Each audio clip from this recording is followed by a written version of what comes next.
Поштувани гледачи, добро дојдовте во најновото издание на емисијата Агроинфо на ТВ канал Вес. Како што веќе знаете, недела е денот резервиран за теми поврзани со земјоделското производство, откупот, пласманот, како тука во Македонија, така и пошироко. Во оваа наша емисија ќе поразговараме околу актуелностите во пресред на новата земјоделска сезона.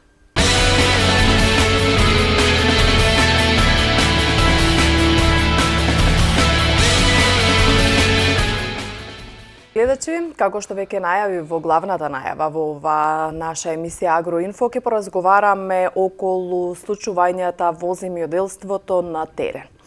Наш ваш соговорник е Ристо Велков од Регионалниот сојуз на синдикати на земјоделски производители.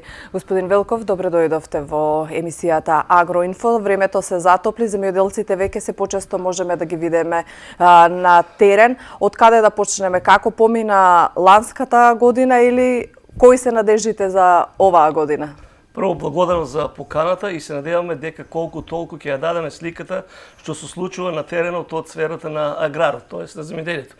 Како што рековте, веќе, мислам, не е од сега, туку многу поодавна, нашиот земјоделски производител, пред се рано градинарите, веќе излегува на терен. Тука најнапред излегува оние што се кои производуваат зелка, тоест пролетната зелка, веќе во ноември месец излегува настално, а можем да кажем слободно и пред месец дена излегува и со оние култури кои што се потоплолюбиви, тоа се доматата и краставицата, така да нашиот земјоделски производител има доста активности на терен. Така, како помина претходната година, имавме протести, слабо врвеа скоро сите земјоделски производи, почнувајќи од зелката, потоа имаше проблем со краставицата. Чинам дека пиперката така добро се држеше, меѓутоа дури и овоштарите, производителите на сливи. Значи, генерално, која е вашата оценка за минатата година? Мислам, како резултат, морам да кажеме, на неорганизираното производство, сетот она после во екот на производството беше манифестирано. Доста од земјоделските култури со своите производи завршија на нива, бидејќи немаше откуп, како што рековте, или тие се откупуваат по багателни цени или цени далеку под цената на чинење на производство. Меѓутоа, ништо мислам дека нема да биде поразлично и оваа година, бидејќи и оваа година нашиот земјоделски производител излезе стихијно во своето производство. Меѓутоа, мораме да го потенцираме податокот од теренот, според сето она што се случува, за разлика од претходните години, оваа година баш поради причина на високите цени на чинење на производство, нашиот земјоделски производител на своите површини најмногу е застапен со оние култури кои што имаат најниска цена на чинење на производство, а тоа е зелката, и мислам дека барем 90% од површините се засадени со пролетна зелка, додека преостанатите 10% од површините се засадени или ќе бидат засадени со оние култури кои што имаат повисока цена на чинење, тоа е доматата, краставицата, пиперката. Меѓутоа, мораме да го потенцираме дека податокот веќе нашиот земјоделски производител се наоѓа или ја отпушна и втората фаза или вториот турнус на производство, а тоа е производството на индустријската пиперка.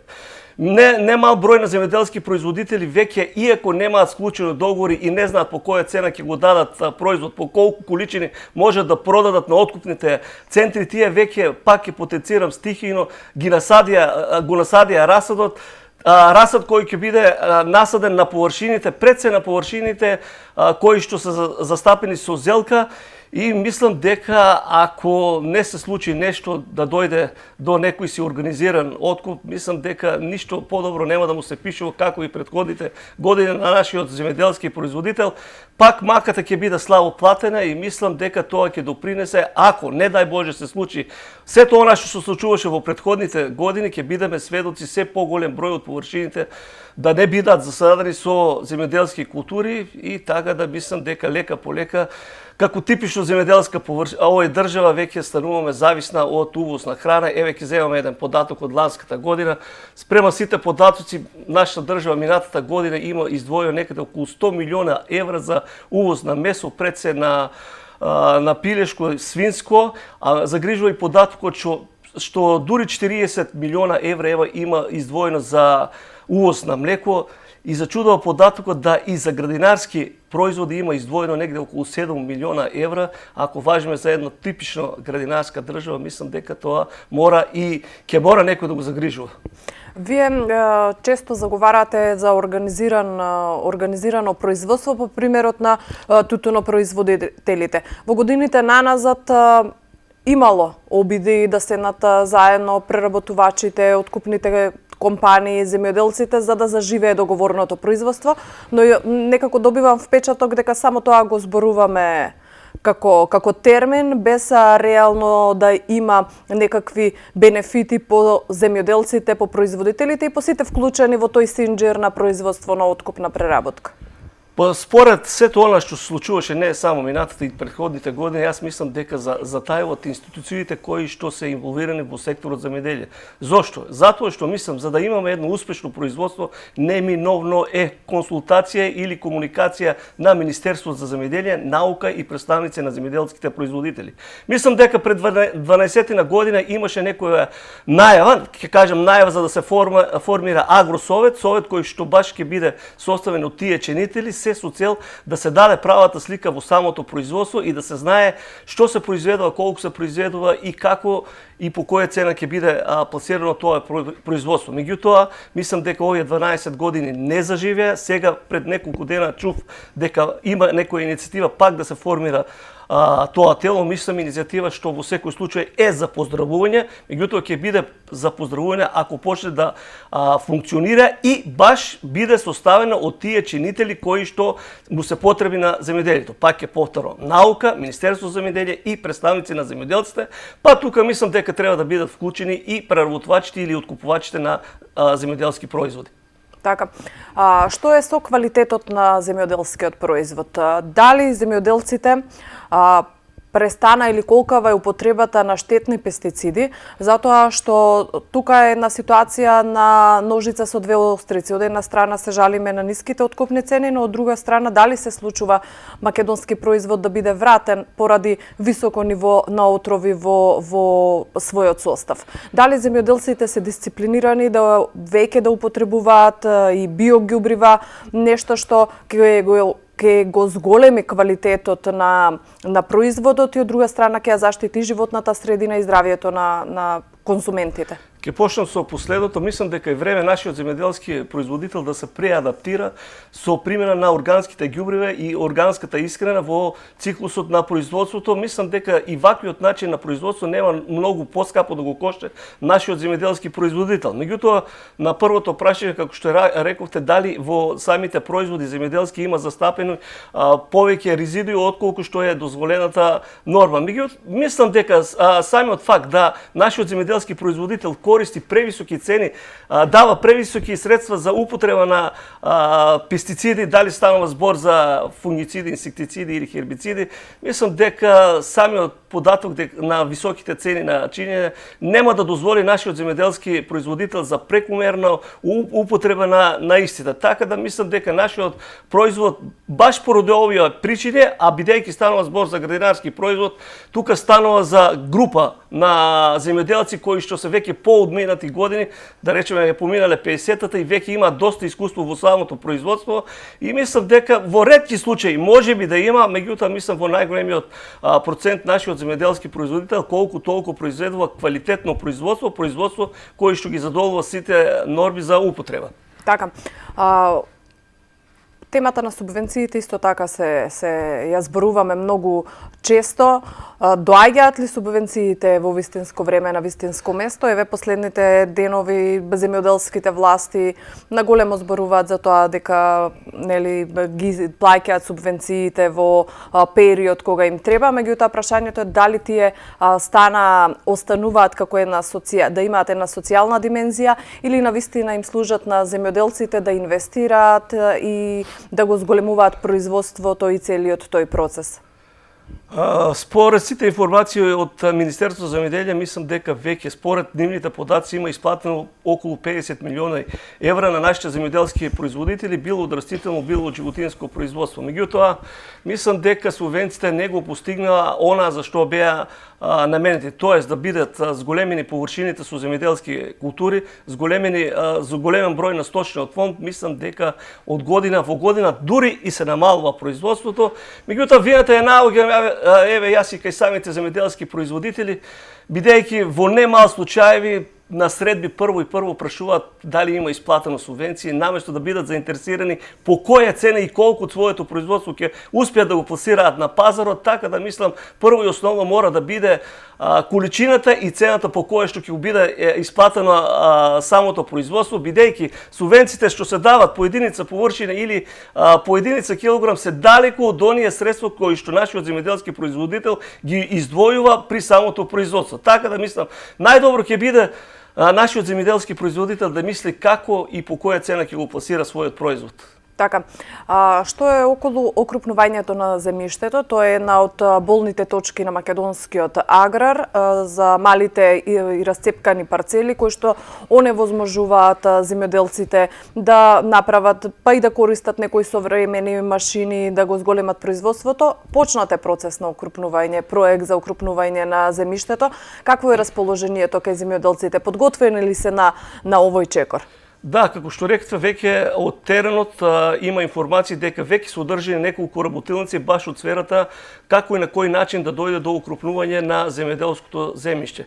Меѓутоа ќе се потсета малку на поодамнешното производство, на начинот на производство на нашиот земјоделски производител.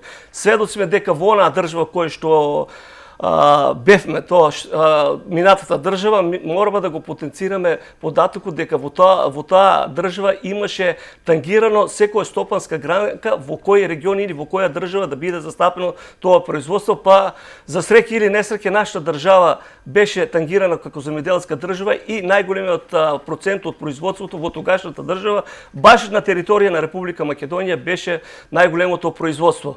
Меѓутоа, еве веќе со самото освобостојување и со новата држава наидоа проблеми баш и околу сферата на производството и околу пласманот на самите земјоделски производи. Мораме да кажеме дека до окрупнување, бар според мене, мислам ќе дојде на потешок начин или ќе мора да помине малку време, барем во регионот каде што произведува нашиот земјоделски производител, тоа е Струмичкиот регион, бидејќи е доста рассепкано. И овде мораме да го потенцираме податокот дека невалидни структури или представници на земјоделците овие 30 на години управуваат со оваа министерство. Еве да кажеме со самото субвенционирање, јас мислам се прави голема грешка бидејќи не се бара териториите или регионот на кој се аплицира со дадена култура. Например, ако Струмичкиот регион е тагиран спрема сето она што се случува како типично градинарски регион, не знам зошто се дозволува на земјоделските производители и им се овозможува да добијат апликации за субвенционирање на подигање на лозови насади, на овошни насади, кога знаеме дека и ако сме мала држава, регионално сме поделени, да речеме Преспанскиот регион е типично овоштарски регион. Мислам дека според мене, ако се има еден правилен пристап, мора да се влезе во тоа, во сферата на производството, да има регионална поделба во сферата на производството. Инаку мислам вака, како што е сега, еве во Струмичкиот регион, како типично градинарски регион, се застапени и повеќе годишни култури, како што е лозарството и овоштарството. И мал дел мораме да потенцираме и животинското производство. Мислам дека тешко ќе се одлучи нашиот земјоделски производител на окрупнување и поради една друга причина, секој си го бара своето, да речеме, површина со подобра класа, не прифаќа за да биде заменето со површина од пониска класа. Така да мислам дека ќе помине доста време, додека мислам со тек на времето, ако го свати нашиот земјоделски производител и ако се изврши една правилна распределба, ќе дојде до тоа. А мислам за сега не постојат услови. Осем овие проблеми со кои што се соочува земјоделецот во однос на цената на откуп, во однос на пласманот и климатските промени исто така создаваат главоболки. Почна ли докаде нивото на свесност на заштита на родот од климатските промени? Да, како што рековте, мислам дека веќе и климатските промени си го земаат својот данок, така да нашиот земјоделски производител, освен во сферата на пласманот на производите, наидува на уште еден проблем, а тоа е климатските фактори. Така да знаеме дека може да има денови со 30-40 степени температура, а во текот на ноќта да дојде до 5 или па дури и до 0, што влие во самиот развој на културите, пред се станува за растителното производство, така што на еден начин се хендикепира земјоделскиот производител и тука се намалуваат количините по единица површина. Меѓутоа, пак ја употенцирам оној податок во сферата на производството, има начини како да го амортизира тој шок, да речеме, од температурите со употребата на органските препарати. Мислам дека се амортизираат и не дозволуваат да наиде самата култура на такви штети како што би наидело кај употребата само на конвенционалниот начин на производство. Така да мораме да го кажеме уште еднаш дека нашиот земјоделски производител во немал случаеви во своето производство наидува на проблематиката од климатските промени. Лека по лека можеби ќе треба да се адаптира и на оние култури кои што се соодветни на ваквите климатски промени да стапи во производство на тие култури. Да. Подготвен ли е нашиот земјоделец на модернизација на производството? Дали знае, дали веќе правите обиди за едукација, за искористување на европските фондови, европски пари кои што нудат можности за инвестиции и проекти во примарното производство, не само во секундарното? Дали на тој начин се размислува да се поедностави, да стане производството поевтино од една страна, а од друга страна ефектот да биде поголем? Дали како земјоделци, како синдикат имате контакт со одредени институции кои што помагаат во седен вид медиатори во подготовка на проекти за искористување, повторно ќе кажам, на пари од европските фондови, па и други меѓународни фондови кои што се подготвени да помогнат во развој на аграрот? Па, мораме да кажеме од податокот на терен што се случува дека немал број на организации учествуваат во едукативните средби со нашите земјоделски производители, се со цел да дојде до успех во самото производство. Меѓутоа, имајќи го сето она што случувате од периодот на самоустојувањето, мислам дека од година во година нашиот земјоделски производител доаѓа на се потешки услови во сферата на производството, баш поради пласманот и ниските откупни цени на своите производи што ќе ги производе, и нема да никакво манипулираме ако кажеме дека старосната граница на сите оние кои што се занимаваат со оваа дејност веќе надминува и 50 години, па и 55 години. Сосема ретко може да се случи оној млад земјоделец кој што сака да ја баре екзистенцијата во оваа дејност да се определи на овој тип на живење, и мислам дека тука станува сосем мал број на земјоделци од младата популација, иако веќе според сето она што се случува на теренот се нудат разни субвенции. Еве, за млад фармер до 40 години, мислам дека е качена граница, се нуди 20.000 евра за старт во самото производство. Меѓутоа, мораме да кажеме дека мора некоја влада или некое министерство да направи рез и да почне онака како што треба, онака како што ги диктираат условите и од климатските промени, и од сферата на производството, и од сферата на пласманот. А мислам, ако се сака, тоа може да се реши. Еве, ќе потсетиме дека ако не така одамна, во сите оние региони каде што се произведеше оној тип на производ, беа застапени оние преработвачки капацитети. Еве, ќе го земеме Струмичкиот регион. Имавме ние еден преработвачки капацитет, тоа беше се потсетиве кланицата во Струмица, кој произведуваше преработуваше годишно преку 30.000 тони, или да го земаме еве сегашниот проблем што се случи во Преспанскиот регион со багателните откупни цени, или да скапува производот од овошни производи, пред се од јаболката. Мислам дека тука неминовно е отварање некој преработувачки капацитет и да биде собиран производот, добро за самиот земјоделски производител, а исто така и самиот преработувач ќе биде снабден со оној тип на производ кој што ќе му биде необходен исто така за негова екзистенција. Така. Господин Велков, јас ви благодарам за гостувањето во емисијата Агроинфо. Наредната наша средба ќе биде некаде на терен, да ги посетиме и земјоделците, да видиме како што да ја споделиме и маката со нив и она што тие го прават. Благодарам уште еднаш. Благодарам на поканата, само што ова да го кажам, нашиот земјоделски производител знае во најголемите случаи да ја заборави маката, само ако има добра цена, да се надеваме дека еве веќе како прв производ ќе стартува пролетната зелка и ќе има добри цени, така да мислам дека ќе завладе некој за задоволство, а ако киксне, не дај Боже, тогаш ќе биде уште полоша ситуација. Така, благодарам уште еднаш, а вас, почитувани гледачи, останете на нашата програма, продолжуваме со содржините во Агроинфо.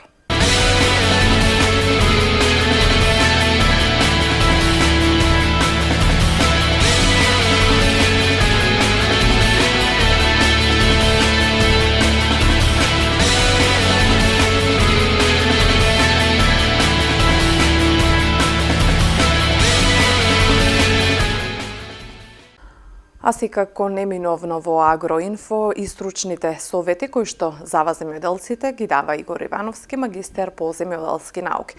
Да слушнеме што овој пат Ивановски советува.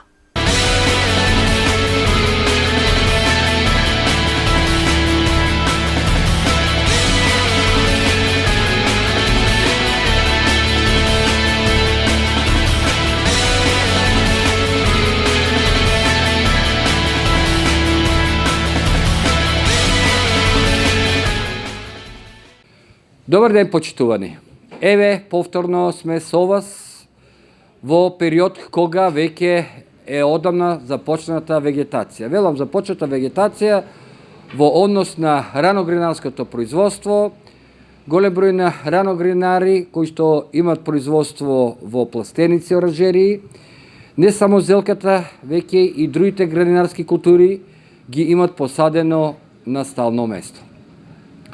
Овој период кога и лозарите, односно пред се овоштарите, лозарите се уште чекат, но овоштарите веќе ја започнат и својата работа во однос на заштита на растенијата, особено во цветање, затоа што почна со цветањето, и период кога се нормално при тоа се додава одредени ѓубрива. Кога сме кај ѓубривата, ќе нагласам дека препорачливо е кај градинарите задолжително, кои што имат систем капка по капка, да го употребат на старт, значи после садење од прилика на 7 до 10 дена, по капката да го употребат ѓубривото Унистарт. Ќе ве потсетам, бејќи многу пати досега сме зборувале за Унистарт. Унистарт е ѓубриво кој што всушност помага да дојде до еден старт, односно до развижување на самото растение, на тој начин што пред се ќе доаѓа до разложување на хранливите материи во почвата и кои што директно како инфузија ги дава на самото растение. Значи растението да ги прими хранливите материи во почвата, потребно е тие да се разложат, стручно кажано, во јонска форма. Но исто така, спомнавме нешто о овоштари, лозари.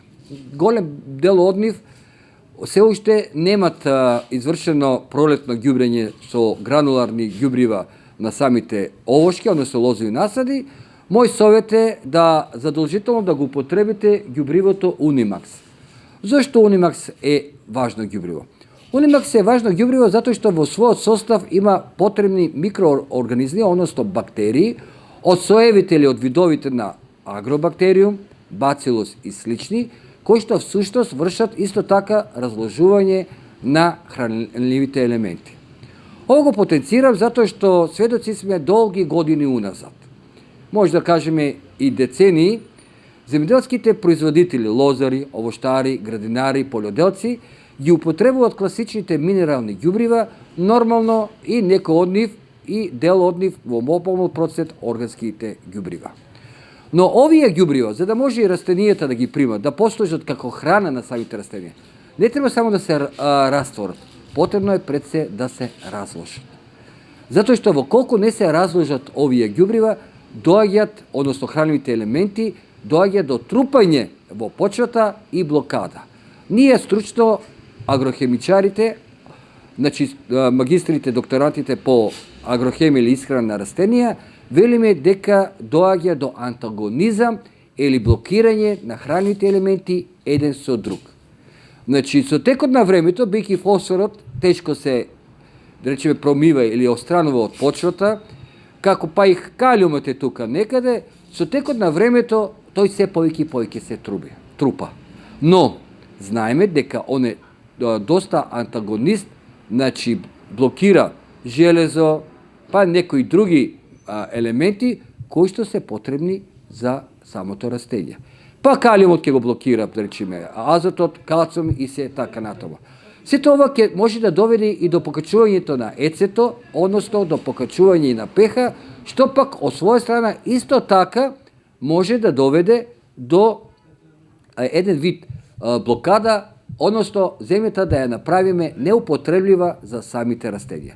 Затоа задолжително употребувајте го редовно, еднаш годишно, еднаш во текот на вегетација Унимакс, се зависи од типот на почвата и така натаму.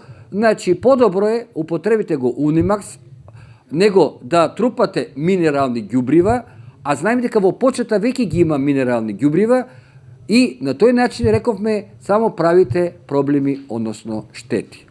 Земјоделските производители прашуваат сега што садат пред садење гренарски култури во фолио пластеници. Дали е потребно да се употреби, пример, минерални ѓубрива со Унимакс и така натаму. Бидејќи овие производители понатаму употребуваат течни минерални ѓубрива, органски ѓубрива течни, кристални, лесно 100% растворливи ѓубрива, ќе нагласам дека тука во оваа ситуација нема потреба да се употребуваат грануларните ѓубрива 3.15, 3.16, 8.16, 24 и така натаму, него само Унимакс во доза од 25 кг за 1 декар и ќе се заврши работата во целост.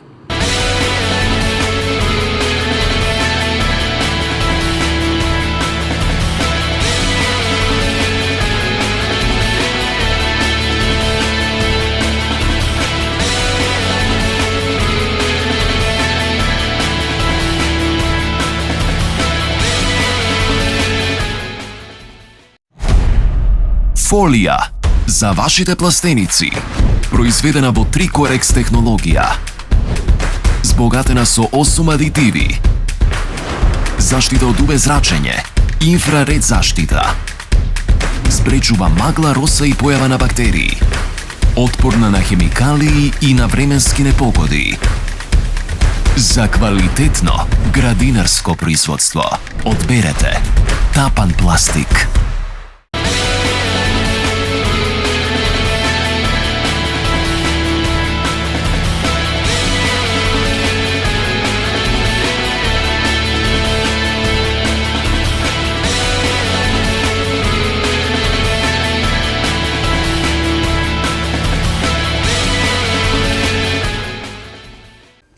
И за крај на ова наше денешно дружење да одвојуваме простор за иницијативата за финансирање на локалните акциони групи кои што треба да бидат јавно-приватно партнерство, каде што земјоделците и другите чинители заедно ќе помагаат во детектирање на проблемите и она што е име неминовно да се реши за поефикасно производство.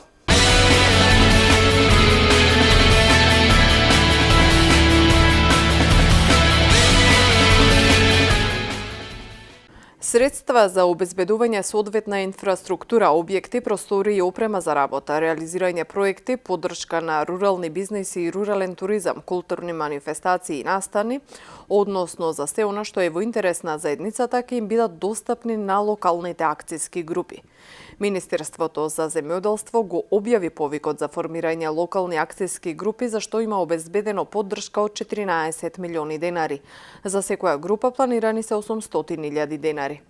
Изработки на студии за зачување на животната средина. Успешно функционирање на овие организации, успешното функционирање е директен бенефит за локалните заедници, за општината, за секое рурално населено место преку активностите кои што навистина они ќе ги преземат. Најважно од се е тоа што овој модел на функционирање овозможува значително подобрување на условите за живот во руралните подрачја, пред со аспект на развивањето на економијата, инфраструктурата, културата и заштитата на животната средина во сите овие подрачја. Локалните акциски групи се јавни приватни партнерства во кои се вклучени земјоделци, локални жители, невладини организации, општини. Во земјава може да се формираат максимум 25. За сега се активни 14. Тие лани ги добија решенијата за регистрација. Во рамки на лаговите, жителите на општината сами одлучуваат што им е приоритет – пат, улица, школо, игралиште, објект за подобрување на руралниот туризам. Ресен и Охрид се меѓу општините кои што се уште немаат локални акцијски групи.